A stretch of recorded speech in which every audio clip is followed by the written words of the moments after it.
Ejaculate ज्यादा करने से क्या प्रोस्टेट कैंसर का रिस्क कम होता है? उर्दू में इजैकुलेशन का मतलब होता है मनी का इखराज। तो क्या ये बात वाकई सच है? आज की वीडियो में मैं बात करूंगा कि क्यों ज्यादा इजैकुलेट करना आपके प्रोस्टेट कैंसर के रिस्क को कम कर सकता है। अब इस पे जाने से पहले ये समझना जरूरी है कि प्रोस्टेट करता क्या है। प्रोस्टेट अखरोट जितना बड़ा एक गदूद होता है और ये मसाने के बिल्कुल नीचे होता है, और पेशाब की नाली मसाने में से निकलने के बाद इसमें से होती भी गुजरती है। प्रोस्टेट गदूद ने इसको घेरा होता है। इसका काम होता है पानी की तरह का एक फ्लूइड, एक मादा बनाना, जिसे प्रोस्टेटिक फ्लूइड कहते हैं। ये फ्लूइड स्पर्म को प्रोटेक्ट करता है, इसे नरिश करता है, इसे जिंदा रखता है, और ये एक फैक्ट्री की तरह हमेशा काम करता रहता है। इसका काम रुकता नहीं है, ये फ्लूइड बनाता रहता है। 40 साल के बाद बहुत से मर्दों में प्रोस्टेट का साइज बढ़ना शुरू हो जाता है। इस कंडीशन को बीपीएच कहते हैं, लेकिन ये कैंसर नहीं होता। इस स्टेज पे कुछ यूरिनरी कॉम्प्लिकेशंस शुरू हो जाती हैं, जैसे पेशाब को बाहर निकालने में दुश्वारी आती है, धार कमजोर हो जाती है, वीक स्ट्रीम, और मसाना जल्दी भरने का एहसास होता है। रात को बार बार उठना पड़ता है पेशाब के लिए, और उम्र बढ़ने के साथ प्रोस्टेट कैंसर का रिस्क भी बढ़ जाता है। हर 8 में से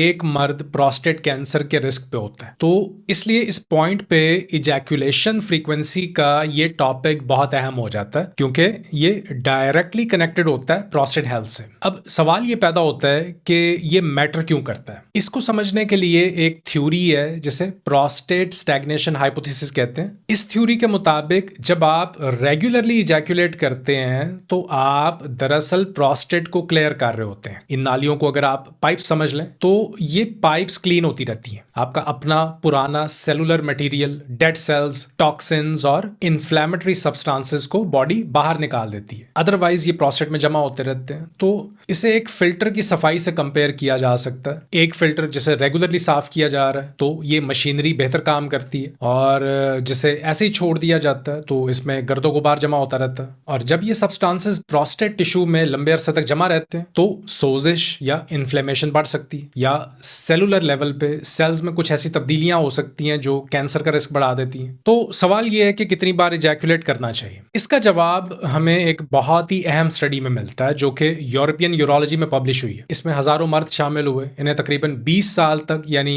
2 दहाइयों तक फॉलो किया गया। 30,000 से ज्यादा मर्द इसमें शामिल थे। 1992 में शुरू में इन्हें पहले एक क्वेश्चनर फॉर्म दिया गया जिसमें इन्होंने अपनी इजैकुलेशन फ्रीक्वेंसी बताई, और 2010 तक इनको फॉलो किया गया। रिजल्ट ये आया कि जो मर्द महीने में 21 दफा या इससे भी ज्यादा इजैकुलेट कर रहे थे, उनके प्रोस्टेट कैंसर का रिस्क उन मर्दों से कम था जो सिर्फ 4 से 7 दफा महीने में इजैकुलेट करते थे। और जो 40 से 49 साल तक के मर्द थे उनमें यह रिस्क तकरीबन 22% कम था, और 20 से 29 साल के मर्दों में यह रिस्क 19% कम देखा गया तब से लेके जब यह स्टडी शुरू हुई। अब एक निस्बतन नई स्टडी जो साउदर्न स्पेन में हुई है, इसमें इस टॉपिक पे इन्होंने मजीद डीप रिसर्च करने की कोशिश की। तो इन्होंने 456 ऐसे मर्दों को इंक्लूड किया जिनका हाल ही में प्रोस्टेट कैंसर डायग्नोज हुआ था, और 427 ऐसे मर्दों को जिन्हें प्रोस्टेट कैंसर नहीं था। तो इन सब से इनकी एवरेज माहाना इजैकुलेशन फ्रीक्वेंसी पूछी गई कि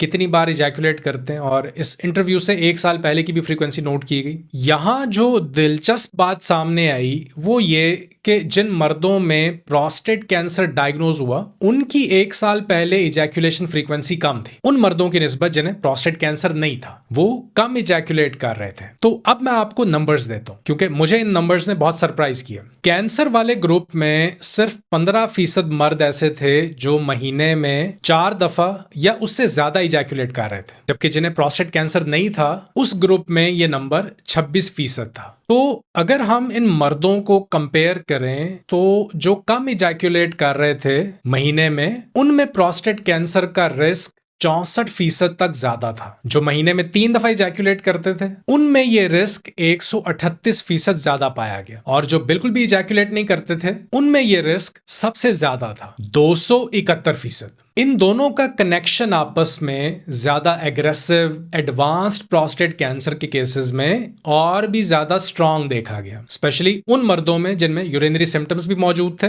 और इजैकुलेशन फ्रीक्वेंसी भी कम थी। लेकिन इससे पहले कि आप अपने कैलेंडर्स मार्क कर लें इजैकुलेशन काउंट करने के लिए, आपके लिए यह समझना भी जरूरी है कि यह सिर्फ एक फैक्टर है इस पूरी कॉम्प्लेक्स पिक्चर का। ज्यादा इजैकुलेट करने से कोई ऐसा जादू नहीं होता है कि आपको प्रोस्टेट कैंसर से मुकम्मल प्रोटेक्शन मिल जाए, और ना ही आपको अपनी हेल्थ के उन दूसरे पहलुओं को नजरअंदाज करना चाहिए, जैसे कि आपकी डाइट, एक्सरसाइज, रेगुलर स्क्रीनिंग्स। ये सब चीजें साथ चलती हैं, एक दूसरे को सपोर्ट करती हैं। इसी बात पे अगर आपने आज कोई नई बात सीखी है तो चैनल को जरूर सब्सक्राइब करें, ताकि और लोग भी हमारी वीडियोस तक पहुंच सकें और अपनी ओवरऑल हेल्थ को बेहतर तरीके से समझ सकें। और हमेशा की तरह अपना ख्याल रखिए, क्योंकि आपकी सेहत बहुत कीमती है। अल्लाह हाफिज।